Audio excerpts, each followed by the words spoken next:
Okay, everyone, so today we're going to be discussing how to factor a quadratic equation with no coefficient. So we'll have another video to explain how to factor a quadratic equation with a coefficient. So we're going to be looking at a little bit of the theory, just the basic typical formula, and then a bunch of examples to follow to help you, drive the point home, make sure you understand very clearly. So let's look at your standard binomial. So if we look at x plus a times x plus b, and so let's say we want to expand this. So this would look something like x squared. So x times x is x squared, and then x plus x b times x plus a times x plus, so this is a times x plus a times b. So let's simplify this equation. So you have x squared plus b plus a multiplied by x plus ab. So you can see that because the x is common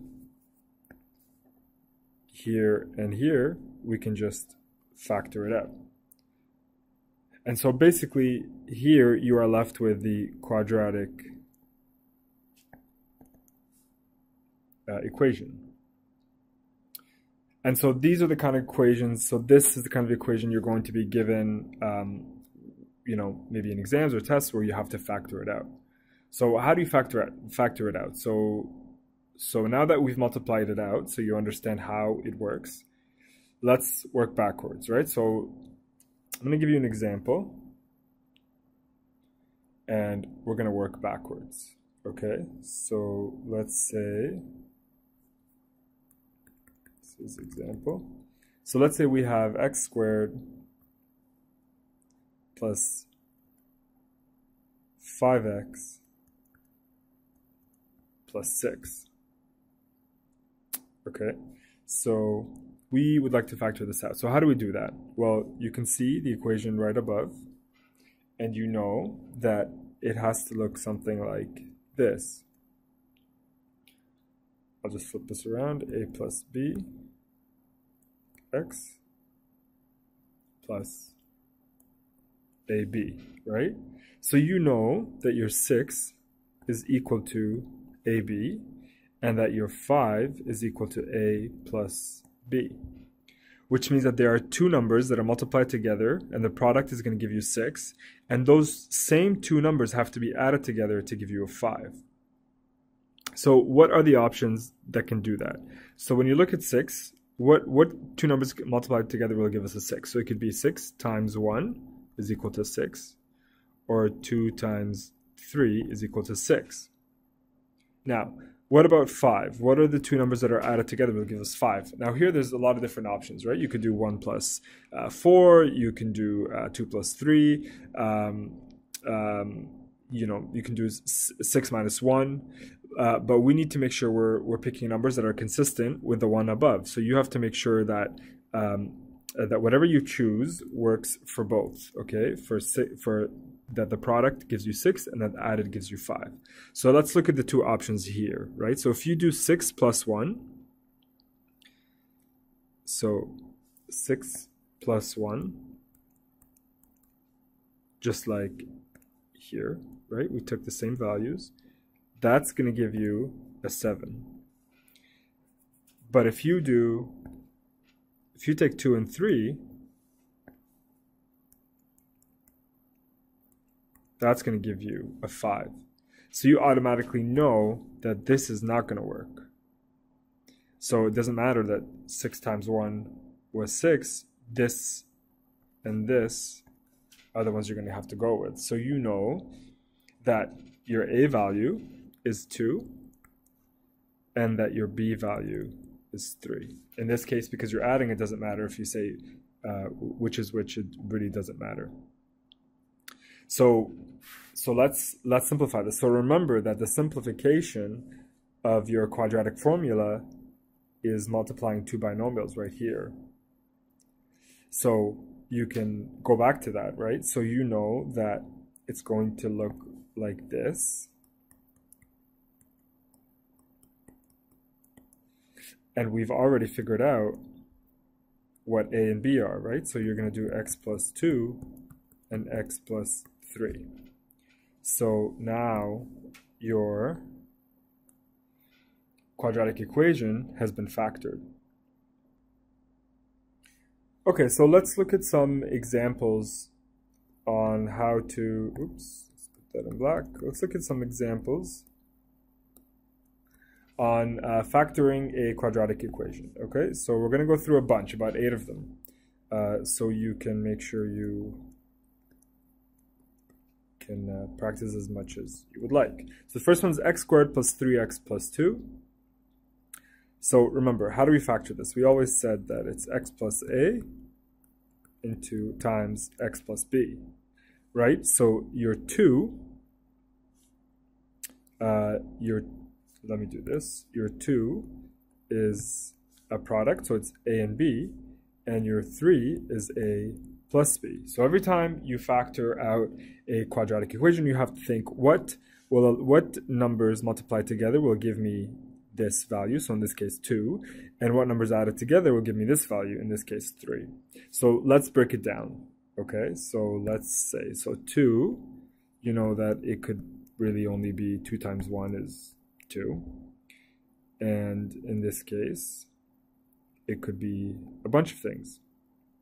It could be 4 minus 1, it could be 3 times 1, 2 plus 1 gives you 3, but because we know that the product up here is going to work for 2, it has to work for 2, so in this case 2 times 1, so you know that 2 plus 1 is also 3. So in this case you can just say that x plus 2 times x plus 1 will give you exactly what you're looking for. And you can always, so I'll do this once for you guys, you can always test this out to make sure that it's right. So if you multiply x times x, you get x squared.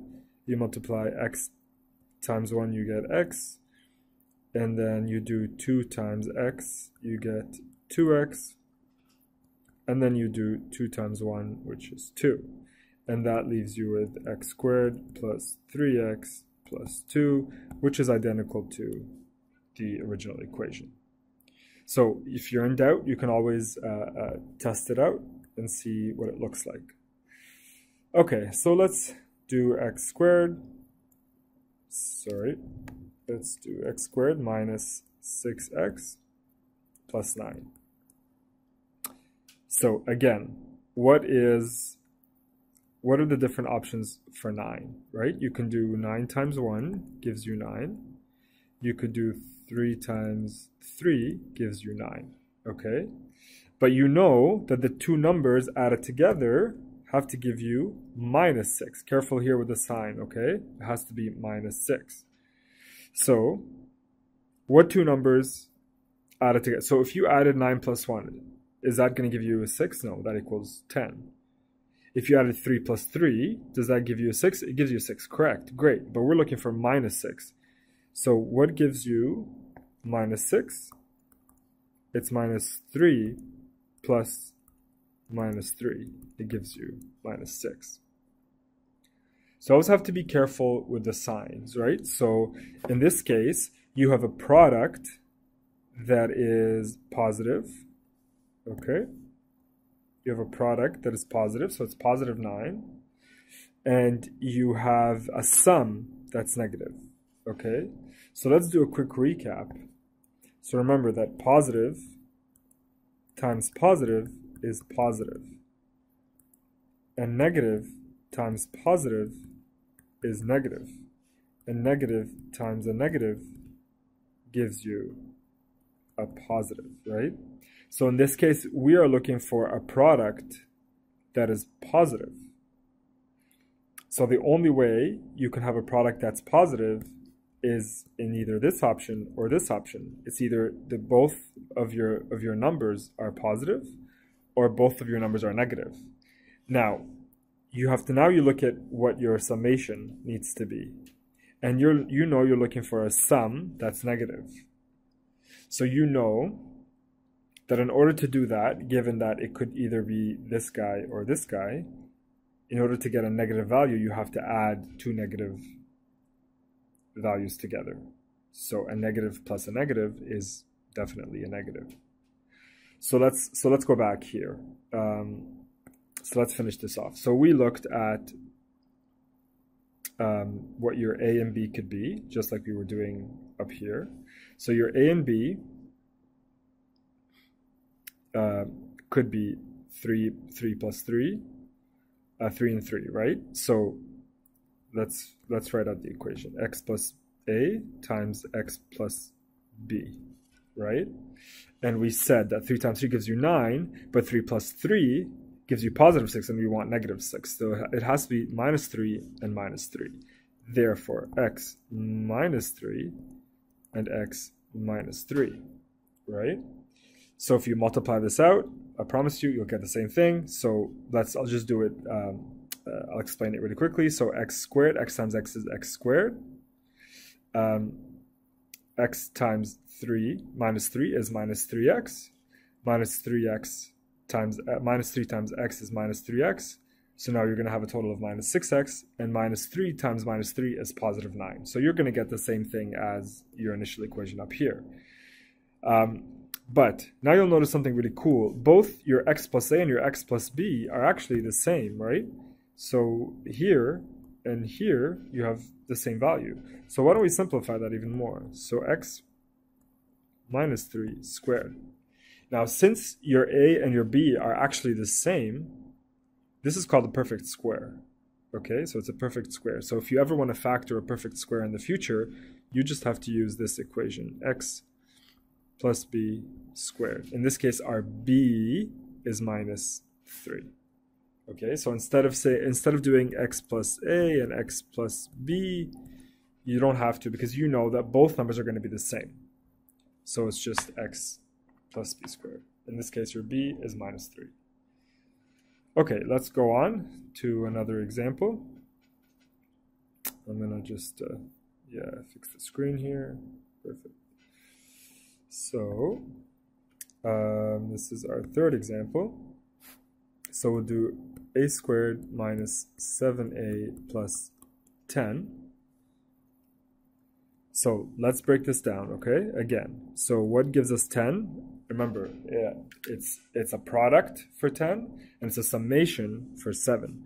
So 10, it could be 10 times 1, which is 10. Or it could be 5 times 2, which is 10. And for 7, you know that it's two things added together. So 10 plus 1 is 11. So that's not going to work. But 5 plus 2 is 7. Now, careful. Are we looking for 7 or are we looking for minus 7? We're looking for minus 7. So this is not going to work. So this is just like the previous example. So what do we have to do? We have to do minus 5 plus minus 2 gives us minus 7. So if I multiplied minus 5, minus 5 and minus 2, what does that give me? You know, 5 times 2 is 10. And you know, two negatives multiplied by each other is a positive. So minus 5 times minus 2 is positive 10. And that is exactly what you want here as well. So that works, right? So you have a negative here and a positive here. You know that both of your numbers need to be negative. Again, you can always refer back to this up here, okay? So let's write this out. Therefore, your X plus A and your X plus B. So in this case, your A is going to be minus 5 and your B is going to be minus 2. That's it. It's factored. So let's go on to the next example. M squared plus 8m minus 33 So again, let's break this down. 33. So you can do 11. So what are the different values multiplied together so that the product will give us 33. So 11 times 3 is 33. Or you can do 33 times 1 is 33. But remember, you don't have to waste a lot of time if you know what that your other constraint here is going to be your plus 8, right? So you know that those two numbers also have to give you an 8. So, but before we do that, something to make note of here is you're looking for a negative 33, right? So you need two numbers that are multiplied with each other that give you a negative 33. In this case, if we look at 11 times 3, it's a positive 33, and that's not what you're looking for. So it has to be negative. So either then it has to be negative 11 and a positive 3, or it has to be a negative 3 and a positive 11. So how do you figure that out? You look at your summation here. You know it's a positive 8, right? And so you know that when you're looking at the 11 and the 3, if it has to be a positive 8, then it's if you do 11 plus 3 is 14. That's not what you're looking for. If you do 11 minus 3, that gives you an 8. What if I did minus 11 plus 3? Well, that's not going to work. That's going to give you a negative 8. You want a positive 8. So you know right away that these guys are not going to work. So you know that the greater value is positive, right? So that in this case your 11 is your greater value than your 3. It has to be positive because your summation is largely positive. So it's a plus 8. So in this case, your A is 11 and your B is negative 3. And so when you add 11 minus 3 gives you an 8, and 11 times minus 3 gives you, it's not 33, it's negative 33, because you don't want this positive, you wanted it to be a negative. So let's factor that out. X plus 11, and your B is minus 3. So let's move on to the next example. So x squared plus 4x minus 32. So again, what are the different values of 32? And you always keep in mind the 4, right? There's no need listing everything if you know it's not going to work. So 32 times 1, obviously 32 is too big. It can't be 4, because you're going to get 32 here. And then if you do 32, so it's 8 times 4 is also equal to 32. Perfect. So now you know your two numbers, but don't forget, you always have to look at your values, right? So 8 times 4 is not negative 32, it's positive, but you want it to be negative. So now you know, so again, if you go back here, you know, in order to get a negative number, one has to be negative, one has to be positive. The product will be negative. So in this case, what if the 4 was negative? Sure, you'll give me negative 32. And what about when they're added together? So let's do it together. So if 8 negative 4 gives me a 4, and 8 times negative 4 gives me negative 32. Sorry, let's go back. So if 8 negative 4 gives me a positive 4, I apologize, and 8 times negative 4 gives me a negative 32. So that is exactly what we're looking for, right? So remember, if you said, oh, well, why don't I just make the 8 negative? You'll have, so it would be negative 8 times 4, which will give me negative 32. But then if you added them, 8 plus 4, you're going to get a negative 4, and you don't want a negative 4. So let's summarize this. So x plus a times x plus b. So your x,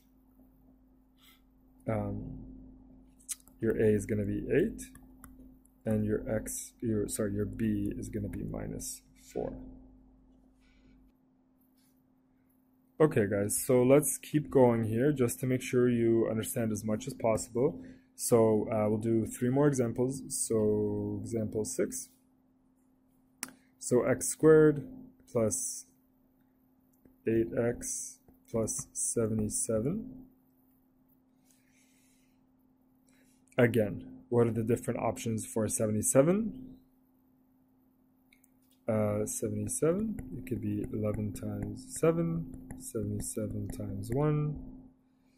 But again, we know that 11 plus 7 is going to give us 18, and everything is positive, so it's really straightforward. That means both of your numbers can be positive. So if we factor this out, you're going to have x plus 11 and x plus 7. Moving on, x squared plus 13x plus 12. So you're going to have 12, right? So it could be 12 times 1, it could be 4 times 3, it could be 2 times 6. All of those multiplied together are going to give you 12. But remember, which 2 of them added together are going to give you 13? Only this one. 12 plus 1 is 13. 4 plus 3 is 7. 2 plus 6 is 8. So those are not going to work. So now that you know it's 12 plus 1, what about the sign conventions? Well, both are positive. Therefore, x plus 12 and x plus 1 are going to be your a and b values. Okay? So again, if you multiply everything out, you're going to have x squared plus x, 12x, that's 13x, and 12 times 1 is 12. So you'll have that exact same answer. And the last example, I'm going to move this up, is x squared plus 24x plus 144. Now this looks like a big number, right? But actually this is a perfect square, so it's should be pretty easy to do. So if you take the square root of 144, it's going to give you a 12, right? It could be plus or minus 12.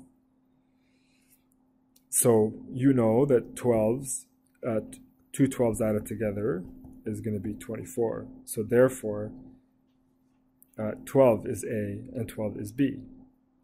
So really,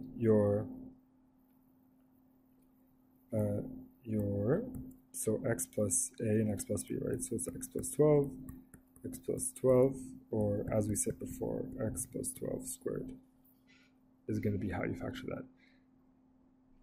So how did we get this? Let's show you simplified way of how we arrived at this. Remember that your quadratic equation looks like this. Plus 2ab, oops, let me erase that so it's no confusion, plus b squared, right? So when you do a perfect square, you assume that a equals 1, which means that gives you x squared plus 2bx plus b squared. Okay? So now we have to factor this out, just like we've been doing. So basically, you're going to have, so x plus b times x plus b. Oops. So it's the same process, right? So think about it. What is multiplied twice will give us b squared. It's b times b. And what's added together will give us 2b. It's b plus b. So you can imagine that it's x plus a and x plus b, and you, instead of a, you just put b. So you have x plus b and x plus a, and then you're left with x plus b squared. And so we said that when it's a perfect square, you don't have to worry about x plus a and x plus b. You can just go straight to x plus b squared. There you go. It should make your life a little bit easier.